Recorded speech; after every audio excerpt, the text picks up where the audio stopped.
అతి చిన్న వయసులోనే అంతర్జాతీయ క్రికెట్లో ఆరంగేటం చేసిన క్రికెటర్గా సచిన్ టెండూల్కర్ పేరును ఉన్న రికార్డు బద్దలైంది. ఐపీఎల్లో అత్యధిక పరుగుల రికార్డుతో పాటుగా 5 రికార్డులు సొంతం చేసుకున్నటువంటి వైభవ్ సూర్యవంశీకి జట్టులో చోటు కల్పించిన ఆడటానికి అవకాశం ఇప్పటిదాకా రాలేదు. మన ఐర్లాండ్లో కానీ ఇంగ్లాండ్ ఫస్ట్ మ్యాచ్లో కానీ.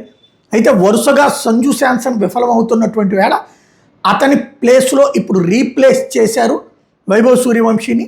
రెండవ మ్యాచ్లో ఆడుతూ ఉన్నటువంటి నేపథ్యంలో 15 సంవత్సరాల వయసు కలిగినటువంటి వైభవ్ సూర్యవంశీ 15 ఏళ్లకే అంతర్జాతీయ క్రికెట్లో ఆరంగేటం చేయడం, అది కూడా అంతర్జాతీయ మ్యాచ్లో ఆడుతుండటం అన్నటువంటిది ఒక రికార్డ్ అయింది. ఇంతకుముందు సచిన్ టెండూల్కర్తో పాటుగా ఇతర అంటే అందరికంటే అతి పిన్న వయసులో ఆరంగేటం చేసిన వాడు సచిన్ టెండూల్కర్ 16 సంవత్సరాల వయసులో. ఆ రికార్డుని ఇప్పుడు బద్దలు కొట్టినట్టయింది.